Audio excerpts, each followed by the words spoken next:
If one enjoys being alone, it means they are definitely better organized psychologically, emotionally, far better organized than others. It's a demanding life, it's a lonely life. If one is not substantially organized within himself, then being alone is very difficult. Being alone is not a struggle, because in that there is enormous strength, enormous. A human being becomes phenomenal simply because his ability to organize himself in such a way that being alone is not an issue. Those who seek company all the time, compulsively, nothing wrong meeting and mingling and being in company with people, but if it's a compulsive need, you have to be with somebody or something, in that state, one becomes unnecessarily vulnerable. Once your way of being is not determined by anything outside of you, then there is no such thing as loneliness. You will enjoy your aloneness because whether you like it or you don't like it, at this young age it's a little difficult to understand this, whether you like it or you don't like it, within this body you're always alone, isn't it? Whether you do interaction or intercourse or whatever, still you're alone in this body, yes or no? If you don't learn how to handle this aloneness, you have not learned anything about life. This is the most beautiful thing.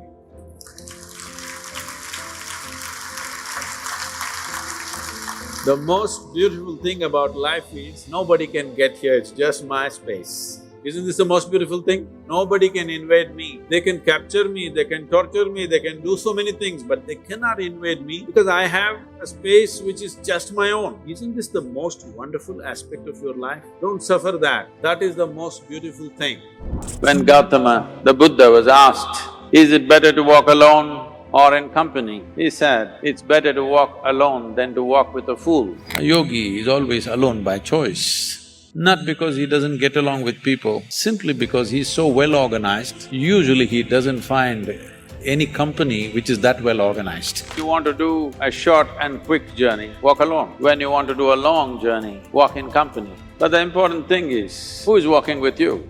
Not always being together is a good thing. Many times, being together can be a nuisance. First and foremost, unless you are a twin, even then, we come alone and we go alone. If one does not know how to be by himself or herself, then being together can be a lot of nuisance. We are referred to as human beings. Human beings means every other creature is what it is simply because of what it does. But a human being can simply be, which is a unique quality of the human being, that we can simply be, that we are not compulsive action, that's what it means. Well, in today's world where if they're having breakfast, they must take a picture of the breakfast, I'm having breakfast, if I'm going to the toilet, I'm going to the toilet. And when this is the world, to just shut up and sit in one place takes a lot. Initially it looks like a struggle, but once you really taste what it is, you can't be without it. People sit by themselves and mess with themselves and make a mess out of themselves. If they stay alone, they'll go crazy, a whole lot of people. In 24 hours' time, how many moments are you really life? Most of the time you're just a bundle of thoughts, emotions, ideas, opinions, ideologies, prejudices, something other than life. Have you noticed this? On a specific day, you were very happy. 24 hours, poof, went off like a moment. Another day you were depressed. 24 hours feel like a eon. So only miserable people can have a truly long life. If you're really joyful, if you're very joyful, before you know what's happening, it gets over. For the possibilities that a human being has come with, if you live to be 100, it's really nothing. 100 is not a long life.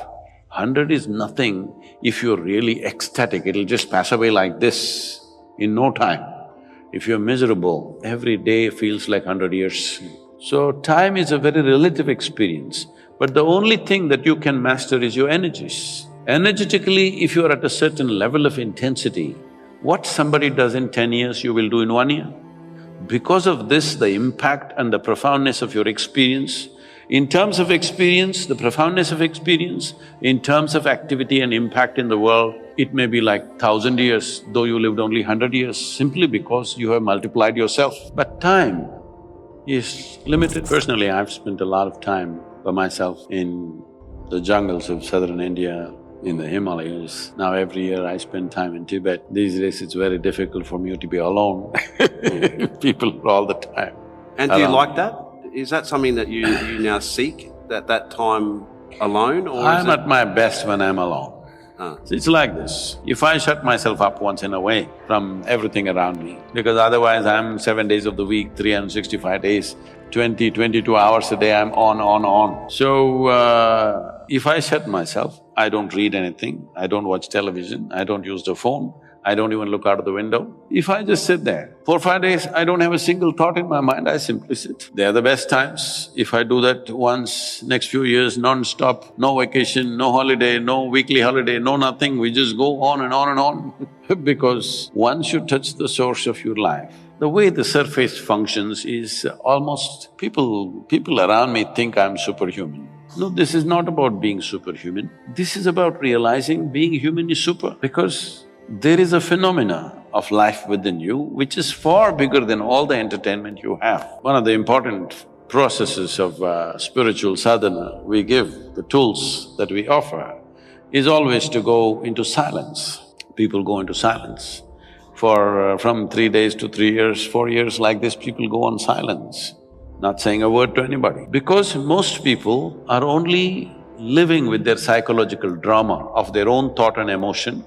They get bored, they want to do something else, they want interaction. It's not for nothing that we are the peak of evolution on this planet. We are the peak of evolution on this planet. It's to make you the way you are. It took millions of years of work. Nature has worked millions of years to get you to this level. But now all most human beings can do is complain. This is a product which is arrived at after phenomenal development over a few million years. But now you're complaining about how it is because you've not explored the full depth and dimension of what a human being is. A human being is not just a bundle of thoughts and emotions. Like you're not just body, there's something more to this. Body you accumulated, what you call as my mind, is an accumulation of impressions. This is a heap of food, that is a heap of impressions. Between these two heaps, where the hell are you? Yes, where are you? It's time everybody pays some attention because this life is not for good. Since you came and sat here, you're 45 minutes closer to your grave. I'm not wishing this on you, this is the nature of our life. This is not clock ticking away, it's our life ticking away, isn't it? Most people think other people die. You know? No, you and me will die.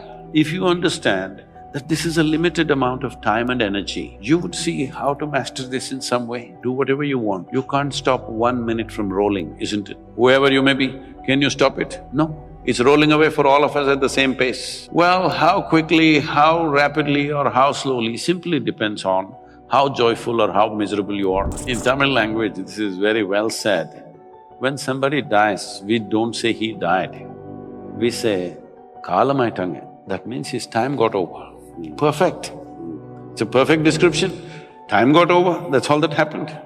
Time is getting over even now, isn't it so? How young you are, how healthy you are, how wonderful you are, it doesn't matter. Time is getting over. If you're conscious that you're mortal and it's a limited amount of time, naturally you would tweak up your energies to such a level that time would be enhanced for you. Otherwise, if you think you're here forever, you think you're an eternal being, then you have time for all kinds of rubbish that you don't care for. If you knew it is very limited, you wouldn't do one thing that doesn't matter to you, isn't it? If you really knew, see, every day nearly 250,000 people die on this planet just by natural process. And you think those people are all thinking, tomorrow morning I will die? No.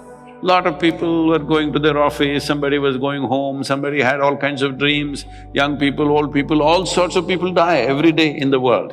If you knew that it is possible, it's not my wish, I'll bless you with a long life, but it's possible. Tomorrow morning you and me could be dead, isn't it? It's not our wish, possible or no. If you know it is possible, that it is possible tomorrow morning I could be dead, would you have time to quarrel with somebody? Would you have time to bicker with someone else, do some nonsense that doesn't matter to you?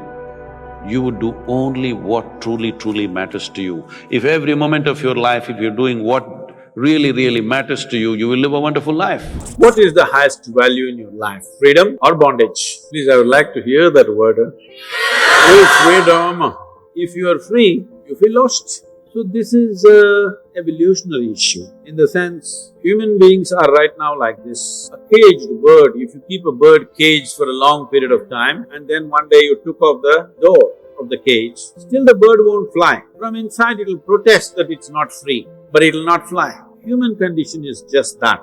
For all other creatures, nature has drawn two lines within which they have to live and die, and that's what they do. But only for human beings, there's only bottom line, there's no top line, and that's what they're suffering. If their life was also fixed, like every other creature's life, they wouldn't be stressed, they wouldn't be anxious, they wouldn't be struggling how to handle their own intelligence. And that is what you're seeking unknowingly. You may seek it in the form of relationships, you may seek it in the form of profession, you may seek it in the form of nationality, ethnicity, community, God, heaven, hell. All you're trying to do is draw an artificial line which does not exist. Freedom needs courage. Freedom needs a certain madness. If you're very sane, you cannot be free because you will go between the two lines of logic. To be free, it takes a lot of strength. First of all, what needs to happen if you want to be free is, do you understand that all human experience has a chemical basis to it? What you call as joy is one kind of chemistry, misery is another kind of chemistry, stress is one kind of chemistry, anxiety another kind of chemistry, agony one kind of chemistry, ecstasy another kind of chemistry, at least ecstasy you know it's another kind of chemistry. So, your experience of life has a chemical basis to it. It's the most superficial way of looking at it. There are other dimensions to it, but for your understanding. Or in other words, what you call as myself right now, you're a chemical soup. The question is only, are you a great soup or a lousy soup? Right now, if you have a chemistry of blissfulness, if you close your eyes, it's fantastic. If you open your eyes, it's fantastic. If somebody is here, it's fantastic. Nobody is here, it's very fantastic. But you have a lousy chemistry. If you look at them, they smile at you, it's nice, not fantastic. If they look at you like this, suddenly it's a problem. These people are happening just the way you want, your chemistry is reasonably balanced. If they do something that you don't like, boom, it goes somewhere else. So essentially, you have not looked at this mechanism, what is the basis of this, how it functions, how I can make it function at its highest level. Right now, let's say you're really blissed out like me. Do you care who is around, who is not around? They're around, it's fantastic. They're gone. Your experience of life is no more determined by what you have and what you don't have, whether it's people or things or food or this or that. It is not determined by… You must fix this. Being an individual is very important. That means you're not further divisible. If I'm wonderful, it's me. If I'm nasty, it's me. If I succeed, it's me. If I fail, it's me. You have to fix this. I'm just asking you a simple question. Within this, how many people? How many people within you? One, two, only one. If you're one, you're a normal human being. If you're more than one, you're either schizophrenic or you're possessed. You either need a psychiatrist or an exorcist. But you will see whenever things don't go right, another guy will pop up from somewhere. So, becoming an individual means you killed all those pop-ups and just said, this is me. This what is me has many dimensions. If I don't see this is an individual, I cannot divide this further, then transformation will not happen. If transformation does not happen, if people come together in that state, there will be more mess than solutions. All creatures hang out together. Whether it is various wild creatures, most of them hang out together. Even monkeys who are just one step behind us, they are also in bunches. It is only human being who can sit alone and transform himself or herself, because this is the prerogative of being human, that we can simply be. This is why you are called human being, you are capable of being. You are not in a compulsive state of activity. If you want, consciously you can evolve. In this evening you can evolve if you're willing. It doesn't take 1,000,000 years, because our evolution is not biological anymore, our evolution is conscious. For every other creature, it is fixed. Nature has fixed two lines within which every other creature lives and goes. But once you have come as a human being, there is only bottom line, there is no top line. There is no limit as to how a human being can become. So before we associate ourselves with people, it'll be good every day in the morning or a certain period of your life, if one withdraws to spend a little time with oneself and see how, in what ways can this be little better than the way it was yesterday, this life, how it can be a little better life than what it was yesterday. Because most people are coming together for their needs, to fulfill needs, people come together. Some people come together to fulfill a purpose or a cause. Some people come together to eat, drink and be together because they cannot be alone. This is something that every human being must do. A certain period of time, you do one thing, just 24 hours, take a break from everything, not today, right now you're among people. You take a break sometime, just 24 hours. Don't read, don't watch television, don't use a phone, simply sit in your room, alert, not sleeping. And if you watch the nature of your mind, you yourself will certify, this is a madman. For most people, their mind cannot stay on any one thing. Unless they're in activity, simply they cannot be here. In compulsive state of psychological activity is on. When you are like this, you cannot be. That means you cannot be a human being. Being has to happen. Only then togetherness will be very rich. If you know how to be by yourself, then coming together will be hugely rewarding and of tremendous value. That means we came together consciously.